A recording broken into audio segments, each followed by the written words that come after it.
Мен көп балалы отбасында өстім. Үнемі жетіспеушілік, бөлмеміз біреу-ақ еді. Әкем де, шешем де бізбен бірге жататын.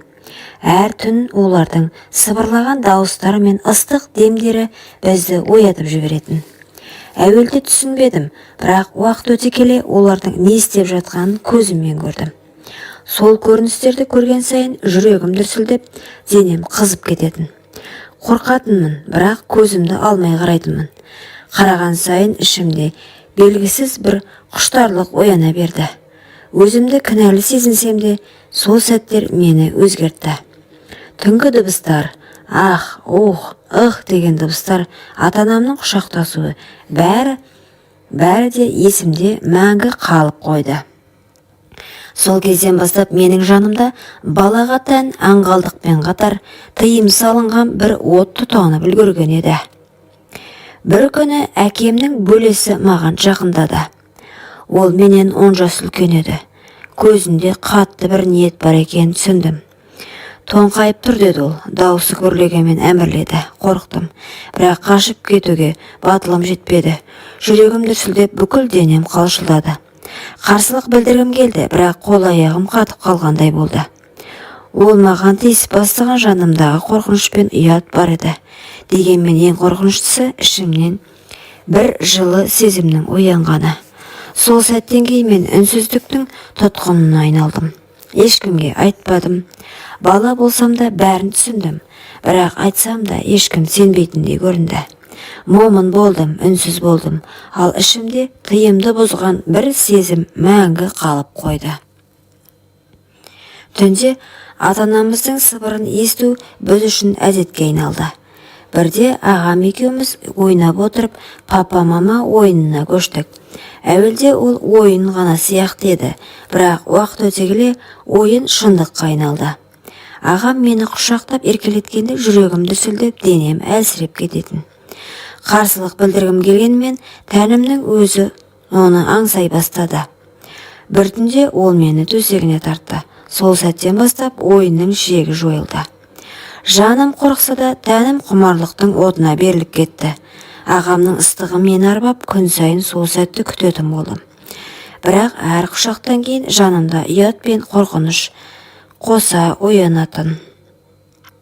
Жасым ұлғайған сайын тыйымды бұзу жеңілдей берді. Бір күні нағашым да маған тиісіп бастады. Алғашында қарсы тұрдым, бірақ оның өктем қимылдары менің әлсіздігімді әшкереледі. Оның құшағында тағы да қорқыныш пен ыстық араласып кетті. Жүрегім қарсылық білдірсе де тәнім қарсы тұра алмады. Сол сәттен бастап менің құпиям тағы біреумен бөлісті. Әрбір құшақтан кейін өзімді жоғалтып алғандай күй кештім, бірақ жаным тыныштық таппады. Қайтадан құмарлық іздедім. Бәлкім ішімде біреу мені шын сүйіп қалар деп үміттендім. Бірақ оның орнына құмарлық қана табылды. Уақыт өте келе мен мүлдем порокам кеттім. Алдымен кластасым құшағын алды. Мектептен қайтып келе жатқанда ағаштың тасасына апарып тоңқайтып итерді. Қолымен белімді, екі омырауымды қысып сүйіп, ыстық демімен мені арбап алды. Қарсылық білдірмедім. Керісінше сол сәттің ыстығына беріліп кеттім. Оны көрген сайын жүрегім дүрсілдеп, денем ысып-суып сала беретін. Сезімге беріліп, ауыл сыртында барып, талай рет көлікті селкілдеткен кездер болды. Көліктің ішінде орындықты қисайтып, түймелерімді ағытып, төңкерілген екі анарымды баппен сүйе бастады. Мен де қарап қалмай, қолдарың сумаңдап, оның әр жерін сипалап өліп барамын. Сол түн екеуміз таңға дейін махаббатпен айналыстық. Төсекте күшті итерседі дегенді естіген достарды назар аударды. Бірақ сыйлық беріп, бірі жылы сөз айтып, ақыры төсегіне шақырды. Әрқайсысының құшағына кірген сайын жүрегімнен бәлкім осы сүйетін шығар деген үміт оянды. Бірақ бәрінің мақсаты бір болды. Әрбір түннен кейін босап қалғандай болдым. Бірақ таң атқан сайын тағы да құмарлықты аңсайтын болдым. Тәнім тоқтамады, ал жаным әлі де сүйіспеншілікті іздеп жүрді. Жасым 19-ға келгенде тағдырымды өзгертетін жанды кездестірдім.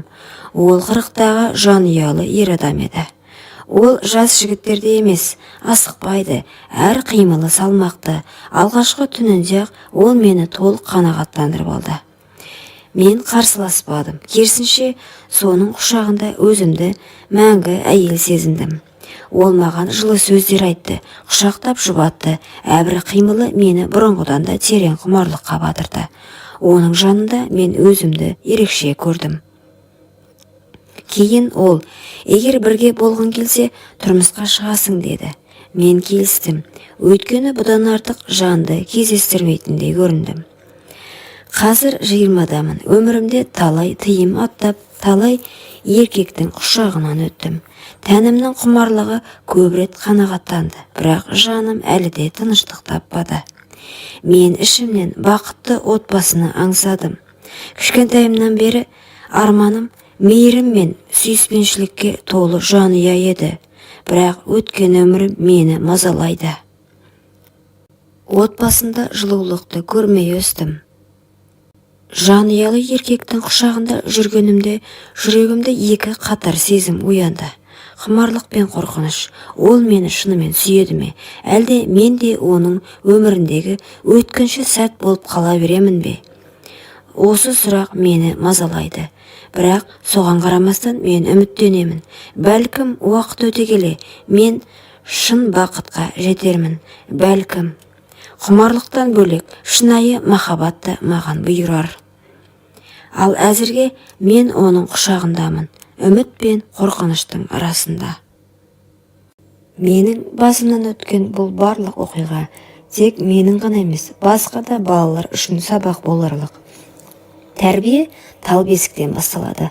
Ата-ана баланың көзінше тыйым салынған көріністі көрсетсе, бала санасына дұрыс емес әсер етіп, болашағына кері ықпал етеді. Сондықтан өзіңнің жүрегіңмен әрекеттеріңді, әр сөзіңмен, әр ісіңді ойлап жаса. Балаға тек мейірім мен дұрыс үлгі қалдыр. Құрметті оқырман, өмірден алынған сабақ болар оқиғаларды тыңдағыңыз келсе, менің арнама тіркеліп, лайк, комментарий жазып қолдап кетіңіздер. Келесі кездескенше.